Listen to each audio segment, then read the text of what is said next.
యేసుక్రీస్తు వారి దివ్యనామములో మీ అందరికీ శుభాలు వందనాలు తెలియజేస్తున్నాం.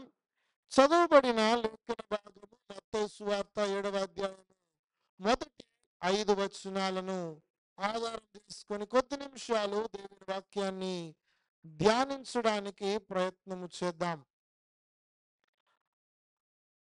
ఈ సమయంలో చదవబడిన లేఖన భాగాన్ని మనం గమనించినట్లయితే యేసుక్రీస్తు వారు ఆ కొండ మీద ప్రసంగంలో భాగంగానే మరొక విషయాన్ని ఆయన తన జనుల ముందుకు తీసుకుని వస్తున్నాడు. చూడండి, మొదటి వచనాన్ని మనం గమనించినట్లయితే, మీరు తీర్పు తీర్చకుడి, అప్పుడు మిమ్మును గూర్చి తీర్పు తీర్చబడదు. మీరు తీర్పు తీర్చవద్దు, ఎందుకనగా మిమ్మును గురించి తీర్పు తీర్చబడదు. సాధారణంగా మనుషులలో ఉన్నటువంటి ఒక లక్షణం ఏంటంటే, ఎవరికైనా ఒక సలహా ఇవ్వాలన్నా, ఎవరికైనా ఒక హెచ్చరిక ఇవ్వాలన్నా, ఎవరిలోనైనా ఒక తప్పును చూపించాలన్నా కూడా మానవునికి చాలా ఆనందం అనిపిస్తుంది, చాలా ఉత్సాహంగా అనిపిస్తుంది. ఒకరికి సలహా ఇవ్వడానికి, ఉచితంగా సలహా ఇవ్వడానికి, అడిగినా అడగకపోయినా, అవసరం ఉన్న అవసరం లేకపోయినా ఒక హెచ్చరిక ఇవ్వాలి, ఒక సలహా ఇవ్వాలి, లేకపోతే వారిలో ఉన్నటువంటి తప్పును చెప్పాలి అని ఆశ కలిగినటువంటి మనస్తత్వము మానవునిలో కనబడుతూ ఉంది. ఆనాడు యేసుక్రీస్తు వారు కూడా ప్రాముఖ్యముగా యూదా మత విశ్వాసంలో ఉన్నటువంటి ఆ విశ్వాసులను భక్తులను ఉద్దేశించి దేవాది దేవుడు మాట్లాడుతూ అంటున్నాడు, మీరు తీర్పు తీర్చవద్దు, ఎందుకనగా మీ గురించి తీర్పు తీర్చబడదు. యూదులు తన భక్తి జీవితంలో ఇతరులను తీర్పు తీర్చడం అనేది చాలా గొప్ప విషయంగా భావించేవారు. ఇతరుల యొక్క లోపాలను, ఇతరుల యొక్క తప్పులను, ఇతరుల యొక్క పాపాలను వేలెత్తి చూపడము, లేదా వారికి సలహాలు ఇవ్వడము, వారిని హెచ్చరించడము, వారిలో ఉన్న తప్పులను మాటి మాటికి ఎత్తి చూపించడము చాలా గొప్ప విషయంగా భావించేవాళ్ళు. ఎందుకంటే ఇతరుల యొక్క జీవితాన్ని మనం తీర్పు తీరిస్తే, ఇతరులకు మంచి సలహాలు ఇస్తే, ఇతరులకు మంచి హెచ్చరికలు ఇస్తే, రేపటి దినాన దేవుడు మన జీవితాన్ని చాలా బాగా చూస్తాడు. రేపటి దినాన దేవుడు మనల్ని ఉన్నత స్థితిలో ఆ పరలోక రాజ్యంలో ఉంచుతాడని ఆలోచన కలిగి ఉండేవారు.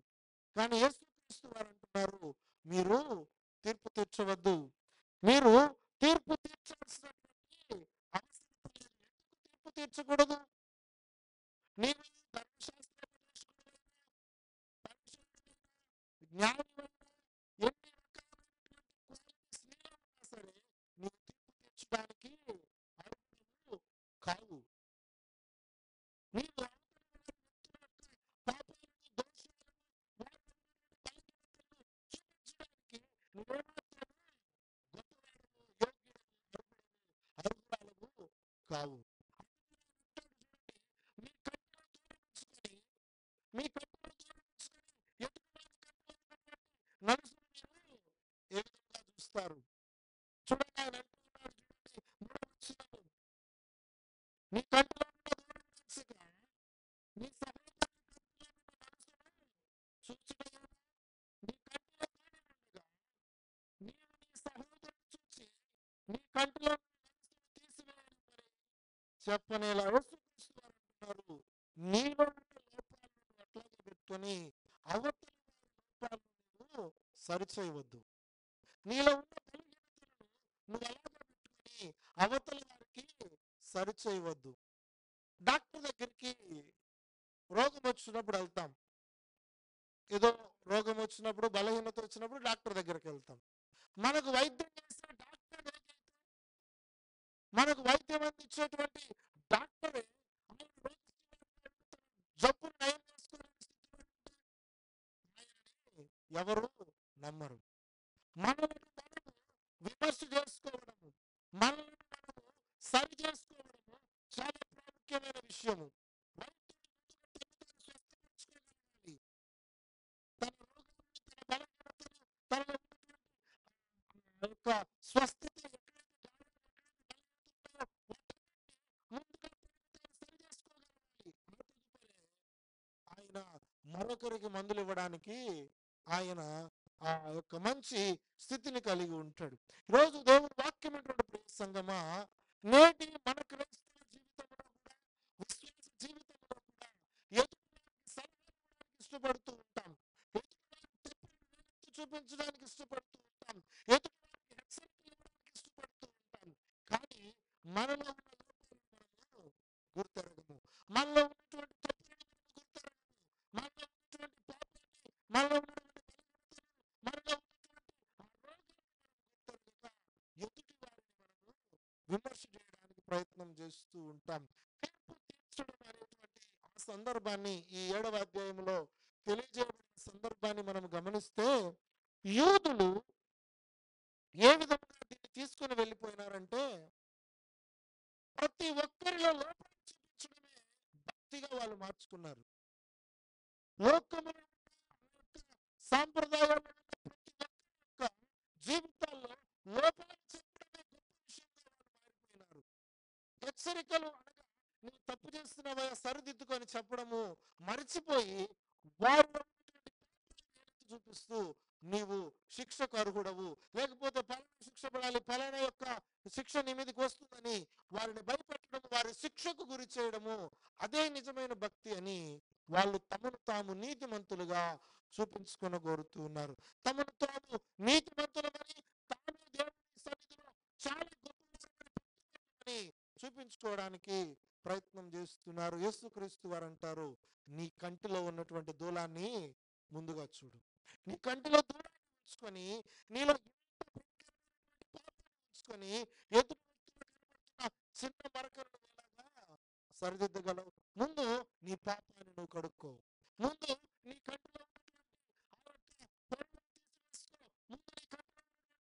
తీసివేసుకొని అవతలగా తరువారి నీ యొక్క సహోదరుని కంటిలో ఉన్నటువంటి నలుసును తీసివే. ఎందుకు 5వ వచనంలో అంటాడు చూడండి, వేషధారి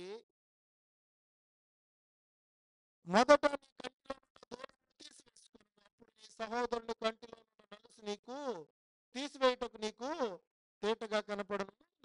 మనలను మనము సరి చేసుకోవడానికి ప్రయత్నం చేయాలి. స్వ విమర్శ అనేది చాలా ప్రాముఖ్యమైనది. మనల్ని మనం విమర్శ చేసుకోగలగాలి. మన యొక్క జీవితాన్ని ఒకసారి మనము పరిశీలన చేసుకోగలగాలి. మన పరిస్థితిని ఒకసారి మనము పరిశీలన చేసుకోగలగాలి. చూడండి, ఒకసారి యేసుక్రీస్తు వారి దగ్గరికి కూడా ఒక వ్యభిచారంలో పట్టబడినటువంటి స్త్రీని తీసుకొని వస్తూ ఉన్నారు. చూడండి, యోహాను సువార్త 8వ అధ్యాయం 3 నుంచి 5 వచనాలను ఒకసారి మనం గమనిస్తే, యోహాను సువార్త 8వ అధ్యాయం 5 వచనాలు. ఆ శాస్త్రులను పరిసయ్యులను వ్యభిచారమందు పట్టబడిన ఒక స్త్రీని తోడుకొని వచ్చి ఆమెను మధ్యన నిలబెట్టి, బోధకుడా, ఈ స్త్రీ వ్యభిచారము చేయుచుండగా పట్టబడిన అట్టి వారిని చంపవలెనని ధర్మశాస్త్రములో మోషే మనకు ఆజ్ఞాపించెను కదా, అయినను నీవేమి చెప్పుచున్నావని ఆయనను అడిగిరి. ఉదయ కాలాన్నే ఆయన తన వచ్చినటువంటి జనాంగంతోటి ఆయన బోధిస్తూ ఉన్నప్పుడు ఉదయకాలమునే ఒక స్త్రీని పట్టుకొని వచ్చారు. ఆమెను ఈడ్చుకుంటూ వస్తూ ఉన్నారు. వచ్చి ఆ జనాంగము ముందు నిలబెట్టి, మధ్యలో నిలబెట్టి మాట్లాడుతూ ఉన్నారు. బోధకుడా, ఈమె వ్యభిచారం చేస్తూ ఉండగా పట్టుబడింది. ఈ స్త్రీ వ్యభిచారం చేస్తూ ఉంటే పట్టుకొచ్చాము. చూడండి, వాళ్ళు అంటున్నారు, అట్టి వారిని రాళ్ళతో రువ్వి చంపమని మోషే ధర్మశాస్త్రంలో చెప్తున్నాడు. మరి నువ్వేం చేస్తావు? వ్యభిచారము ఒక్కరి వల్లనే జరిగేది కాదు. కేవలం స్త్రీని మాత్రమే పట్టుకొని వచ్చి నిలువబెట్టి ఈ స్త్రీ వ్యభిచారం చేసింది అని ఆరోపిస్తూ ఉన్నారు. కానీ స్త్రీతో పాటు ఉన్నటువంటి పురుషుడు అక్కడ లేడు. స్త్రీలో చూపించాలని ఆశపడుతూ ఉన్నారు. ఆ పురుషుడు ఎటువంటి వాడు? లేకపోతే ఆ పురుషుడు ఆ పేరు ప్రఖ్యాతలు కలిగిన వాడు, ధన సమృద్ధి కలిగిన వాడు, ఆధిపత్యం కలిగిన వాడు, అధికారం కలిగిన వాడు, అతను విడిచిపెట్టినారు. కానీ ఒక స్త్రీని మాత్రము నింద వేయడానికి పట్టుకొని వస్తున్నారు. ఈమె తప్పు చేసింది, ఈమె వ్యభిచారం చేస్తుంది, ఈమె రాళ్ళు కొట్టి చంపమని ధర్మశాస్త్రము తెలియజేస్తుంది. ఈమెను సంహరించమని ధర్మశాస్త్రం తెలియజేస్తుంది. నువ్వేం చెప్తావు, నువ్వేం చేయమంటావు అని యేసుక్రీస్తు వారి దగ్గరికి వచ్చారు. యేసుక్రీస్తు వారు ఇచ్చినటువంటి సమాధానం చూడండి. మీలో పాపము లేని వాడు మొట్టమొదట ఆమె మీద రాయి వేయాలి. పాపం చేసింది, దోషం చేసింది, అపరాధం చేసింది, వ్యభిచారం చేసింది, ధర్మశాస్త్రపు ఆజ్ఞలు మీరింది, ధర్మశాస్త్రంలో ఉన్నటువంటి గొప్ప ఆజ్ఞలన్నిటిని మీరింది, తన శరీరాన్ని, తన యొక్క జీవితాన్ని వేసుకుంది. ఇది భయంకరమైన పాపం అని వాళ్ళందరూ నిలబడి ఆమె మీద దోషారోపణలు చేస్తూ ఉన్నారు. యేసుక్రీస్తు వారు అంటున్నారు, మీలో పాపము లేని వాడు మొదటగా ఆమె మీద రాయి వేయచ్చు. నువ్వు దోషారోపణ చేయడం కాదు, మొదటిగా నీలో ఉన్నటువంటి దోషాన్ని ఒకసారి నీవు పరిశీలన చేసుకో. నీలో ఉన్నటువంటి పాపాన్ని ఒకసారి పరిశీలన చేసుకో. ధర్మశాస్త్ర ఆజ్ఞలను ఎన్ని ఆజ్ఞలు మీరిపోయినావో ఒకసారి పరిశీలన చేసుకో. ఎన్నిసార్లు నీ సహోదరుని దూషించినావో జ్ఞాపకం చేసుకో. ఎన్నిసార్లు అబద్ధం చెప్పావో జ్ఞాపకం చేసుకో. ఎన్నిసార్లు నీ సహోదరుని కోల్పోయావో జ్ఞాపకం చేసుకో. ఎన్నిసార్లు నీ యొక్క కుటుంబంలో బూతు మాటలు పోకిరి చేస్తూ అవకాశం ఇచ్చావో జ్ఞాపకం చేసుకో. ఏమి చేస్తున్నటువంటి వ్యభిచారాన్ని కాదు, నీ జీవితంలో ఉన్నటువంటి పాపాన్ని జ్ఞాపకం చేసుకో. నువ్వు రాయి వేయాలంటే ఏ పాపం లేని వాడిగా నీవు ఉండాలి. నువ్వు రాయి వేయాలంటే ఏ దోషం చేయని వాడిగా ఉండాలి. ధర్మశాస్త్రాన్ని తూచా తప్పకుండా ఆజ్ఞలన్నింటినీ పాటించేవాడిగా ఉండాలి. ఆ రకమైన స్థితిలో నువ్వు ఉన్నావా? నీ జీవితంలో నీ కంటిలో ఉన్నటువంటి నలుసును తీసివేయడానికి ప్రయత్నం చేస్తున్నావు, శిక్షించడానికి ప్రయత్నం చేస్తున్నావు. దేవుని వాక్యం ఎటువంటి ప్రియ సంగమా, యేసుక్రీస్తు వారు అంటున్నారు 7వ వచనంలో, మీలో పాపము లేని వాడు మొట్టమొదట ఆమె మీద రాయి వేయవలెను. చూడండి, ఆ తదుపరి మనం చూస్తే 8వ వచనము, 9వ వచనము, వారు ఆ మాట విని పెద్దవారు మొదలుకొని చిన్నవారి వరకు ఒక్కని వెంట ఒకడు బయటికి వెళ్ళి యేసు అక్కడే మిగిలిన ఆ స్త్రీ మధ్యను నిలబడి ఉండరు. చూడండి, ఇది 9వ వచనము, వారు ఆ మాట విని పెద్దవారు మొదలుకొని చిన్నవారి వరకు. చిన్నవారు కూడా సాహసం చేయలేకపోతున్నారు. చిన్న వయసులో ఉన్న వాళ్ళు కూడా రాయి వేయడానికి సాహసించలేకపోతున్నారు. అంటే వారిలో కూడా పాపాలు గుర్తొచ్చాయేమో. చూడండి, వారు ఆ మాట విని అనే మాటను మనం కానీ గమనిస్తే ఫుట్ నోట్ లో రాయబడి ఉంటుంది. మొదటి ఫుట్ నోట్ గమనిస్తే, మనస్సాక్షి చేత గద్దింపబడిన వారి, చిన్న బిడ్డలను సైతం మనస్సాక్షి గద్దించింది. వారిలో ఉన్నటువంటి దోషాలను, వారిలో ఉన్నటువంటి ఆ యొక్క బలహీనతను గుర్తు చేసింది. అందరూ పెద్దవారు మొదలుకొని చిన్నవారి వరకు ఒకరి వంట ఒకరు వెళ్ళిపోతూ ఉన్నారు. ఒకరి యొక్క దోషాలను ఒకరు జ్ఞాపకం చేసుకున్నారేమో, ఒకరి పాపాలను ఒకరు జ్ఞాపకం చేసుకున్నారేమో, ఒకరిలో ఉన్న బలహీనతలు ఒకరు జ్ఞాపకం చేసుకున్నారేమో, అక్కడి నుంచి వెళ్ళిపోయారు. చూడండి, యేసు ఒక్కడే మిగిలాడు. ఆయన తప్ప ఎవరు లేరు శిక్షించడానికి. ఆయనకు తప్ప ఆమెను శిక్షించేటువంటి అధికారం ఎవరికి లేదు. ఆమెకు తీర్పు తీర్చే అధికారం ఆయనకు తప్ప మరెవరికి లేదు. మరి నీ నా మన జీవితాలకు తీర్పు తీర్చగలిగిన అర్హత కలిగిన వాడు, యోగ్యుడైన వాడు యేసుక్రీస్తు వారు మాత్రమే. ఎందుకు? ఆయనలో ఏ పాపము లేదు, ఆయనలో ఏ దోషము లేదు, ఆయనలో ఏ కలహము లేదు, ఏ స్వార్థము లేదు, ఏ రకమైనటువంటి డంబము, వేషధారణ జీవితం ఆయనలో లేదు. కాబట్టి ఆయన మాత్రమే నిల్చున్నాడు, ఆయన మాత్రమే నిలబడ్డాడు. పెద్దవారు మొదలుకొని చిన్నవారి వరకు వెళ్ళిపోయాడు. దేవుని వాక్యం ఎటువంటి ప్రియ సంగమా, లోకములో ఉన్నటువంటి మనలను మనము భక్తి పరులు అనిపించుకోవడానికి, తీర్పు తీర్చడానికి ప్రయత్నం చేస్తూ ఉంటాం. కానీ దేవుని వాక్యం తెలియజేస్తుంది, మనము తీర్పు తీర్చడానికి యోగ్యులము కాదు. కొన్ని సందర్భాల్లో అవతల వారికి జరిగేటువంటి కీడును చూసినప్పుడు, అవతల వారికి జరుగుతున్నటువంటి ఆ యొక్క పరిస్థితులు మనం చూసినప్పుడు దేవుని ఉగ్రత రాకుండా ఉంటుందా? దేవుని కోపం వారి మీదకి రాకుండా ఉంటుందా? ఎంతగా తప్పు చేశారు, ఎన్ని పాపాలు చేశారు. ఈరోజు మంచాన ఉన్నాడంటే కారణం ఏంటి? ఈరోజు ఆసుపత్రి పాలయ్యాడంటే కారణం ఏంటి? ఈరోజు అప్పులు పాలయ్యాడంటే కారణం ఏంటి? ఈరోజు పండిన పంట చేతికి రాగలేదంటే కారణం ఏంటి? తప్పు చేయబట్టే కదా, పాపం చేయబట్టే కదా, దోషము చేయబట్టే కదని అవతల వారిని దూషిస్తూ ఉంటాం. కానీ మనం ఎంతగా దేవుని సన్నిధిలో పాపం చేస్తున్నామో, దుర్మార్గత చేస్తున్నామో పట్టించుకోము.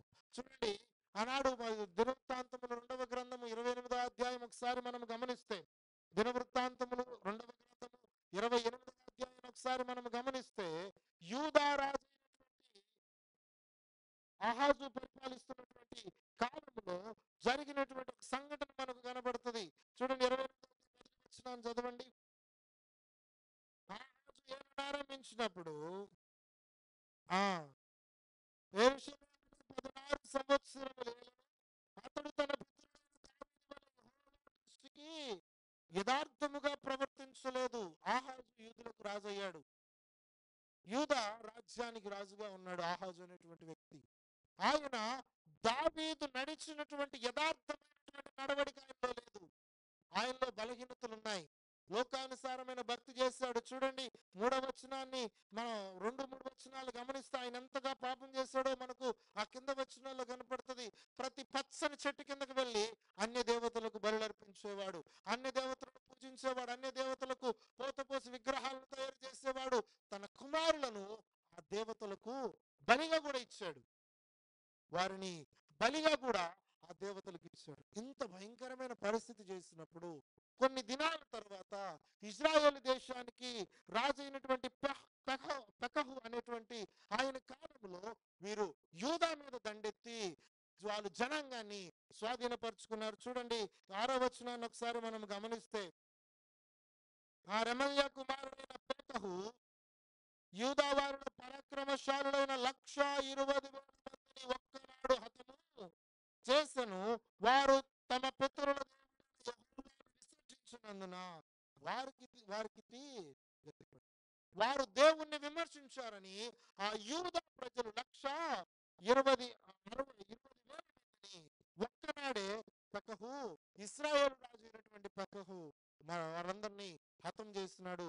చాలా మందిని ఆయన చూడండి 2 లక్షల మంది వరకు వారిని బానిసత్వంలోనికి చెరదీసుకొని పోయాడు. ఇప్పుడు ఇజ్రాయేలీయుల యొక్క ఆలోచన ఏంటంటే, యూదా వారు పాపం చేస్తున్నారు, యూదా వారు దేవునికి వ్యతిరేకంగా బ్రతికినారు, వారు రాజైనటువంటి ఆహాబు చేసిన పాపాన్ని బట్టి దేవుడు వారిని శిక్షిస్తున్నాడని అనుకున్నారే గాని వారి పాపాన్ని వారు గుర్తు చేసుకోవట్లేదు. వారు చేసినటువంటి బలహీనతలు, వారిలో దోషాన్ని గుర్తు చేసుకోకుండా యూదా వాళ్ళు పాపం చేశారు. అందుకని దేవుడు ఇంత గొప్ప శిక్ష తెచ్చినాడు. ఇంతమంది చనిపోయినారు, 120,000 చనిపోయినారు, 2 లక్షల మంది వరకు బానిసలుగా కొనిపోబడ్డారు. కారణము వాళ్ళు పాపం చేశారు అని ఇశ్రాయేలీయులు అనుకుంటున్నారు. అప్పుడు చూడండి 9-10 వచనాలు మనం గమనిస్తే ఓదేదు అనేటువంటి ప్రవక్త వచ్చి మాట్లాడుతూ ఉన్నాడు. 9వ వచనము, ఓదేదు అను ఒకడు అచ్చట ఉండను. అతడు షోమ్రోనుకు వచ్చి సమూహం ఎదుటికి పోయి వారితో ఇలాగ చెప్పెను, ఆలకించుడి, మీ పితరుల దేవుడైన యెహోవా యూదా వారి మీద కోపగించినందుచేత ఆయన వారిని మీ చేతికి అప్పగించును. మీరు ఆకాశమునంతరంత రౌద్రముతో వారిని సంహరించితిరి.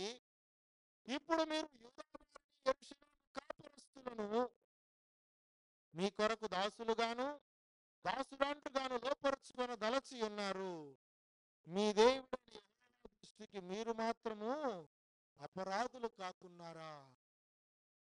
వారు చేసిన పాపానికి వారు మొత్తబడుతున్నారు నిజమే, కానీ మీరు కూడా అపరాధులుగానే ఉన్నారు.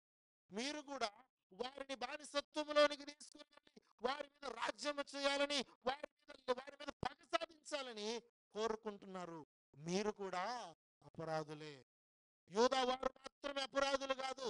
ఇజ్రాయేలు జనాంగమా, దేవుడు మీ చేతికి వారిని అప్పగించాడని గర్విస్తూ విర్రవీగుతూ వారిని మీరు పగ సాధించాలని ఆశ కలిగి ఉన్నారు కదా, మీరు కూడా అపరాధులే. ఎదుటి వారి యొక్క శిక్షను చూసి మేము గొప్పవారం అనుకోవడం కాదు. ఎదుటి వారికి వచ్చినటువంటి ఆ యొక్క పరిస్థితిని చూసి నేను గొప్పవాడిని అనుకోవడం కాదు. వారు పాపులు, వారు అపరాధులు, వారు దోషము కలిగిన వారు, ఈ రకమైనటువంటి జనాంగమని తీర్పు తీర్చడము దేవుని వాక్యానుసారము కాదు అన్నాడు. ఓదేదు వచ్చి అంటూ ఉన్నాడు. వారు చూడండి ఆఖరి వచ్చిన పదవచనం ఆఖరి మాట, మీ దేవుడైన యెహోవా దృష్టికి మీరు మాత్రము అపరాధులు కాక ఉన్నారా? మీరు మాత్రము మంచివారు అనుకుంటున్నారు. చూడండి 11వ వచనం కూడా, యెహోవా మహోగ్రత మీ మీద రేగి ఉన్నది కనుక నా మాట ఆలకించి మీ సహోదరుల నుండి మీరు చెరపట్టిన వీరిని విడిచిపెట్టుడి. మీరు ఇప్పుడైనా అవతల వారి యొక్క పాపాలను, అవతల వారి యొక్క అపరాధాలను బట్టి మీరు గొప్పవారు అనుకోవద్దు. మేమేదో మా ఇంట్లో మంచి జరుగుతుంది, మా కుటుంబంలో 3 పూట్ల హ్యాపీగా ఉండగలుగుతున్నాం, సంతోషంగా తినగలుగుతున్నాం, మేము చాలా బాగుంటున్నాం, వాళ్ళ అవతల వారు నష్టపోయారు, కష్టపడుతున్నారు, వ్యాధులు వచ్చి అనారోగ్యం వచ్చి ఇబ్బందులు పడుతున్నారని వారు చెడిపోయినారు, మేము బాగున్నాం అనుకోవద్దు. మీరు కూడా హృదయంలో గర్విస్తున్నారేమో, మీరు కూడా హృదయంలో పాపము చేస్తూ ఉన్నారేమో, స్వార్థముతో ఆలోచిస్తున్నారేమో, కలహముతో ఆలోచిస్తున్నారేమో, మీరు కూడా అపరాధులుగానే మార్చబడుతూ ఉన్నారు. ఇశ్రాయేలీలకు యూదా వారిని తీర్పు తీర్చే అధికారము లేదు, వారిలో కూడా బలహీనతలు ఉన్నాయి. దేవుని వాక్యం ఎటువంటి ప్రియ సంగమా,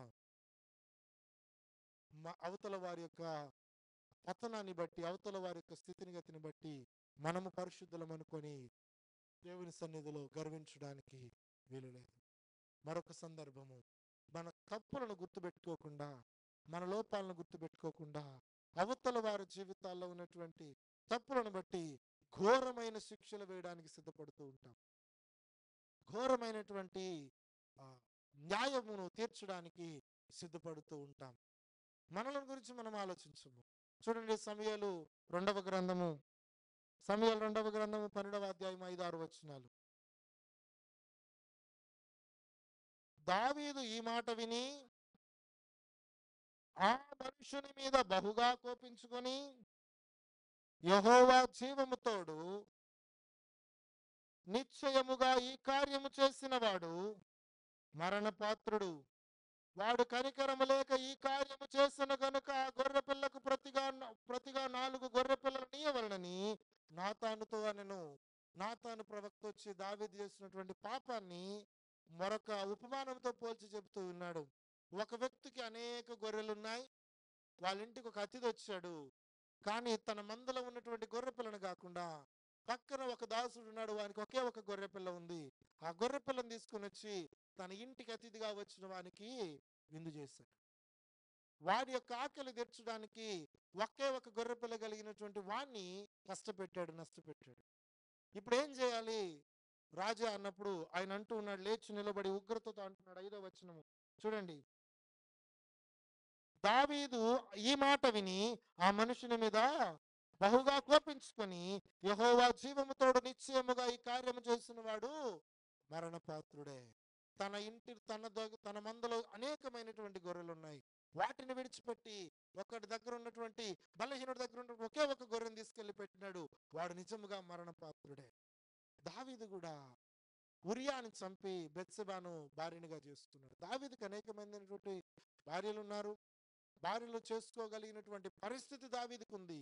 కానీ ఉరియా భార్యను ఇష్టపడ్డాడు, బెత్షెబాను. అందుకు కొరకు ఉరియాని యుద్ధములో ముందు స్థానంలో ఉంచి ఉరియాని చంపిపించాడు. చివరికి తన భార్యను తీసుకొచ్చి ఇంట్లో పెట్టాడు. ఈ విషయం ఎవరికి తెలియదు, అంతరంగ సభలో ఉన్నటువంటి ఆ కొద్ది మంది దాసులకు మాత్రమే తెలుసు, కానీ మరెవరికి తెలియదు.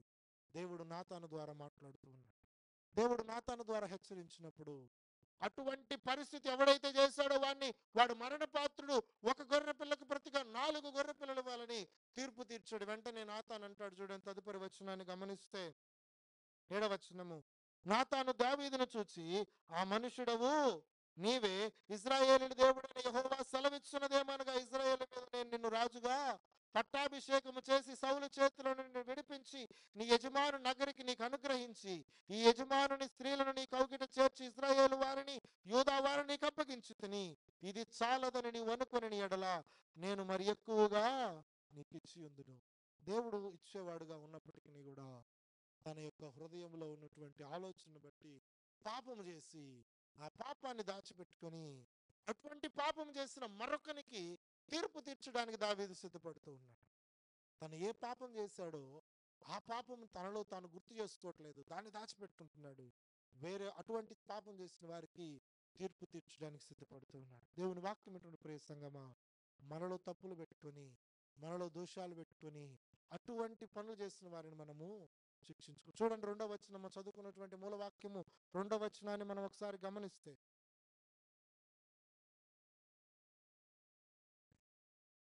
మీరు తీర్చు తీర్పు చొప్పుననే మిమ్మును గూర్చి తీర్పు తీర్చబడును, మీరు కొలుచు కొలత చొప్పునే మీకును కొలవబడను. నీవు ఏ రకమైన తీర్పును తీరుస్తావో, ఏ రకమైనటువంటి కొలతను నువ్వు కొలుస్తావో, అదే తీర్పు, అదే కొలత నీకు రాబోతుంది. ఏదైతే నువ్వు నష్టపెడతావో, ఏదైతే నేరారోపణలు చేస్తావో, ఏ తప్పిదాలనైతే మాటి మాటికి చూపించి అవతల వ్యక్తిని, అవతల వారిని బాధపడతావో, అదే తప్పులు, అదే బలహీనతలు ఒకనాడు ఆయన న్యాయపీఠం ఎదుట నిలవబడిన నీకు నాకు ఆయన చూపించబోతాడు. అదే బలహీనతలను, అదే తప్పులను ఆయన చూపిస్తాడు. ఏ తీర్పునైతే తీరుస్తావో, ఏ కొలతనైతే నువ్వు నేటి దినాన కొలుస్తావో, అదే కొలత, అదే తీర్పు నేడు మన మీదకి రాబోతుందని మనం సిద్ధపడాలి. అందుకని దేవుని వాక్యము తెలియజేస్తుంది, తీర్పు తీర్చువాడవు నువ్వు కాదు, తీర్పు తీర్చువాడు ఆయన. చూడండి, రోమీలకు రాసినటువంటి పత్రిక, అపోస్తలుడైన పౌలు రోమీలకు రాసిన పత్రిక 14వ అధ్యాయం 10వ వచనము. అయితే నీవు నీ సహోదరునికి తీర్పు తీర్చనేలా, నీ సహోదరుని నిరాకరింపనేలా మనమందరము దేవుని న్యాయపీఠం ఎదుట నిలుతుము. మనమందరము కూడా దేవుని న్యాయపీఠం ఎదుట నిలిచేవారమే. నీవు గొప్పవాడు అనుకోవడానికి లేదు, నీ సహోదరుడు అల్పుడు అనుకోవడానికి లేదు, నీవు చాలా ఉన్నతమైన స్థితిలో ఉన్నావు అనుకోవడానికి లేదు. ఒక దినాన ఆయన అంటూ ఉన్నాడు చూడండి, మనమందరము దేవుని న్యాయపీఠం ఎదుట నిలవబడగలిగిన వారము. రోమిలకు రాసిన పత్రిక 2వ అధ్యాయం 1వ వచనం.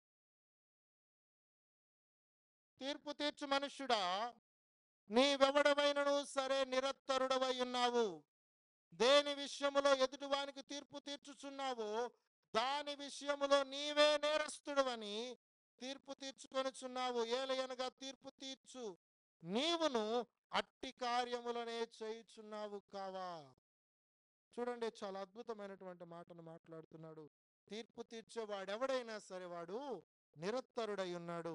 దేని విషయములో ఎదుటివానికి నేరస్తుడనని చెప్పి తీర్పు తీరుస్తున్నావో ఆ విషయంలో నిన్ను నీవు నేరస్తుడిగా మార్చుకుంటున్నావు. ఎందుకంటే నీలో పాపం ఉంది, నీలో బలహీనతలు ఉన్నాయి, నీలో సవాలక్ష కారణాలు ఉన్నాయి. పెద్దవాని మొదలుకొని చిన్నవాని వరకు ఒకరి తర్వాత ఒకరు వెళ్ళిపోతూ ఉన్నారు. ఆ స్త్రీని ఎవరు శిక్షించడం లేదు. ఒకరి తర్వాత ఒకరు వెళ్ళిపోతూ ఉన్నారు. ఎవరు కూడా నిలవబడే ధైర్యం చేయలేదు. చిన్న బిడ్డలు కూడా అక్కడ నిలవబడడానికి ధైర్యం చేయలేకపోయినారు. దేవుని వాక్యం ఏంటో ప్రియ సంగమా, మనము నిరత్తరులమై ఉన్నాము. ఈరోజు తీర్పు తీర్చాలని ఆశపడుతూ, ఇష్టపడుతూ మనము ఆలోచన చేస్తూ ఉన్నామేమో. మనకు మనమే నేరస్థాపన చేసుకుంటున్నాం, మనలను మనమే నేరస్తులుగా మార్చుకుంటూ ఉన్నాం. దేవుడు మాత్రమే తీర్పు తీర్చగలిగిన వాడు. దేవుడు మాత్రమే న్యాయాధిపతి అయి ఉన్నాడు. ఆయన మాత్రమే నీకు నాకు తీర్పు తీర్చగలిగినటువంటి శక్తి యోగ్యుడుగా కనబడుతున్నాడు. చూడండి, కొరింథీయులకు రాసినటువంటి మొదటి పత్రిక 4వ అధ్యాయము 4-5 వచనాలు. మొదటి పత్రిక 4వ అధ్యాయము 4-5 వచనాలు. నా యందు నాకు ఏ దోషమును కానరాదు, అయినను ఇందువలన నీతిమంతుడుగా ఎంచబడను. పౌలు గారు అంటున్నారు, నా గురించి నేను విమర్శ చేసుకుంటే, నా గురించి నేను పరిశీలన చేసుకుంటే, ఆయన ఏమంటున్నాడు చూడండి, నా యందు నాకు ఏ దోషము కానరాదు, అయినను ఇందువలన నీతిమంతుడుగా నేను ఎంచబడను. నన్ను విమర్శించువాడు ప్రభువే. నేను విమర్శ చేసుకుంటే నాలో ఏ తప్పులు ఉండవు. ఎందుకంటే నన్ను నేను ప్రేమించుకుంటున్నా, నా శరీరాన్ని ప్రేమించుకుంటున్నా, నా ఆలోచనలను నేను గౌరవిస్తా, నా క్రియలను నేను ప్రేమిస్తా, గౌరవిస్తా. కాబట్టి ఏది కూడా నాకు తప్పుగా కనపడదు, ఏది నేరముగా కనపడదు. ఒక మాట అంటే అవతల వారు బాధపడొచ్చు, అది నాకు బాధగా అనిపించదు. ఒక పని చేస్తే అవతల వారు ఇబ్బంది పడవచ్చు, నేను ఇబ్బంది పడను, నాకు అది మంచిగానే కనపడుతుంది. అవతల వారు కష్టపడవచ్చు, కానీ నాకు మాత్రం అది నన్ను నేను సమర్థించుకుంటా. ఏం తప్పు మాట్లాడినా, ఏం తప్పు మాట్లాడలేదు, ఏం తప్పుగా ఒక్క మాట కూడా అనలేదు, నేను సరిగానే అన్నాను అని మనలను మనము నీతిమంతులుగా తీర్చుకోవచ్చు. కానీ అంటాడు, అయినా సరే నేను నీతిమంతుడిగా ఎంచబడను. నన్ను విమర్శించువాడు ప్రభువే. నన్ను నిజమైనటువంటి విమర్శ చేయగలిగిన వాడు ఆయనే. నాలో ఉన్న తప్పులను, నాలో ఉన్న పాపాలను బయటికి తీసి వాటిని తీసివేయగలిగిన వాడు ప్రభు అయి ఉన్నాడు. చూడండి, తదుపరి వచనం కూడా చదువుదాం. కాబట్టి సమయము రాక మునుపు, అనగా ప్రభువు వచ్చు వరకు దేనిని గూర్చియు తీర్పు తీర్చకుడి. ఆయన అంధకారమందలి రహస్యములను వెలుగులోనికి తెచ్చి హృదయములోని ఆలోచనలు బయలుపరిచినప్పుడు ప్రతి వానికి తగిన మెప్పు దేవుని వలన కలుగును. రహస్య సంబంధమైన ప్రతి దానిని ఆయన వెలుగులోకి తెస్తాడు. రహస్యముగా ఉన్న ప్రతి దాన్ని వెలుగులోకి తెస్తాడు. దావీదు అనుకున్నాడు, నేను ఉరియాను చంపించడము, బెత్షెబాతో నేను పాపము చేయడము ఎవరికి తెలియదు. నా దగ్గర ఉన్నటువంటి అంతరంగములో సభలో ఉన్నటువంటి ఈ కొద్ది మంది దాసులకు మాత్రమే తెలుసు, ఈ కొద్ది మంది దూతలకు మాత్రమే తెలుసు, మరెవ్వరికి తెలియదు. అక్కడెక్కడి నుంచో నాతాను వచ్చి చెప్తూ ఉన్నాడు, ఆ మనుషుడవు నీవే, ఆ పాపం చేసిన వాడవు నీవే, ఆ శిక్షకు అర్హుడవు నీవే. దేవుడు రహస్యముగా జరిగించిన దానిని వెలుగులో పెట్టబోతున్నాడు. చూడండి, ఆ మాట చదువుదాం. ఆయన అంధకారమందలి రహస్యములను వెలుగులోనికి తెచ్చి హృదయములోని ఆలోచనలను బయలుపరచినప్పుడు ప్రతి వానికి తగిన మెప్పు దేవుని వలన కలుగును. ప్రతి దానికి మెప్పు కలుగుతుంది. అందుకనే దేవుని వాక్యము తెలియజేస్తుంది, మీరు దేవుని సన్నిధిలో జాగ్రత్తగా ఉండండి. తీర్పు తీర్చవద్దు. నీలో దోషాలను ఉంచుకొని, నీలో దూలాన్ని ఉంచుకొని, నీలో పాపాన్ని ఉంచుకొని, నీలో అపరాధములను ఉంచుకొని అవతల వారి జీవితాన్ని చూసి నువ్వెప్పుడు డిసైడ్ చేయొద్దు. నీవు పరిశుద్ధుడివని, నీవు జ్ఞానివని ఎప్పుడు కూడా తలంచుకునవద్దు. నీవు కొలిచే కొలత విషయంలో జాగ్రత్తగా ఉండు. మార్కు సువార్త 4:24 ఆఖరిగా ముగించుకుందాం. మార్కు సువార్త 4:24.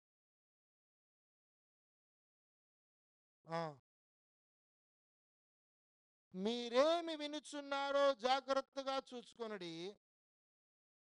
మీరెట్టి కొలతతో కొలుతురో మీకును అట్టి కొలతతోనే కొలవబడును, మరి ఎక్కువగా మీకు ఇయ్యబడును.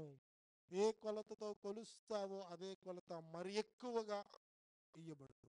మరి ఎక్కువైనటువంటి నేరాలను, మరి ఎక్కువైనటువంటి అపరాధములను, మరి ఎక్కువైనటువంటి దోషాలను మనము సమకూర్చుకుంటాం. తీర్పు తీర్చుట వలన, అవతల వారికి కొలత కొలుచుట వలన అటువంటి స్థితిలోనికి మనం వెళ్ళబోతున్నాం. కాబట్టి దేవుని వాక్యం ఏంటో ప్రియ సంగమా, ఒకసారి మనలను మనం పరిశీలన చేసుకుందాం. మన జీవితాలను మనం పరిశీలన చేసుకుందాం.